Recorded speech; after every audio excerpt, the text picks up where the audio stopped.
Alors, je suis Thomas, designer, cofondateur du collectif BAM.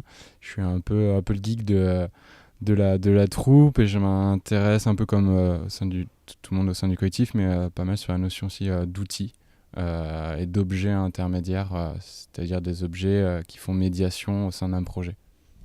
Et est-ce que tu peux nous dire du coup ce que tu as un peu présenté ici? C'était quoi ton intention du coup avec cet atelier?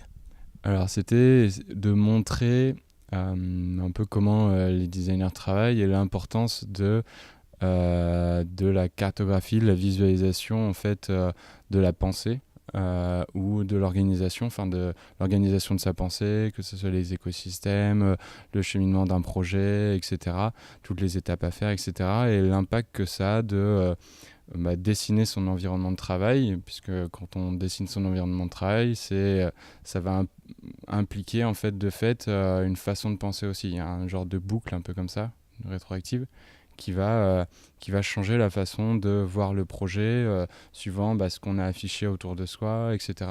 Et de pouvoir communiquer aussi bien avec tous les acteurs d'un projet, parce que le design, en fait, c'est un peu un métier aussi médiateur. C'est un métier qui est en général, historiquement, à la frontière entre l'industriel, l'usager, le fabricant, le distributeur, etc. Et du coup, il a eu besoin de créer des outils pour faire médiation, dans ce que je disais, des objets intermédiaires. Et c'est un peu toujours la question après pour clôturer à chaque fois le podcast, c'est des podcasts courts, hein.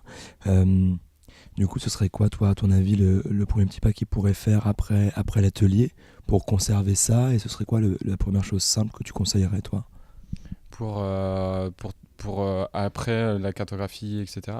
Ce serait en fait de réfléchir à comment cet objet, enfin cette cartographie ou quoi, peut évoluer aussi au fur et à mesure et qu'elle soit aussi re-questionnée peut-être tout le temps en fait au fur et à mesure des projets, etc. Et que de temps en temps ils puissent le regarder en fait et que ça leur voilà, que ça les aide en fait dans leur cheminement, etc. à faire projet et que du coup ça soit vraiment tout le temps présent autour d'eux et que ça soit vraiment un outil de projection et d'organisation de leur pensée.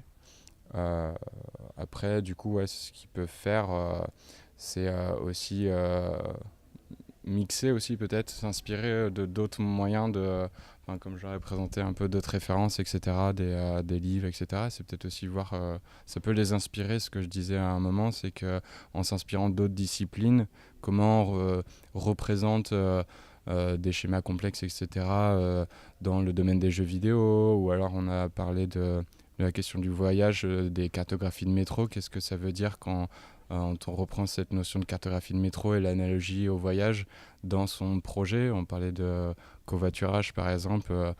Qu'est-ce que covoiturer au sein même d'un projet, etc. Qu'est-ce qu'une correspondance quand on le transpose au sein d'un projet et que ça les inspire en fait et se dire ah bah tiens, je pourrais essayer une autre façon de faire, une autre façon de travailler peut-être en m'inspirant. Moi je m'inspire beaucoup des jeux vidéo, mais ça peut être totalement autre chose quoi.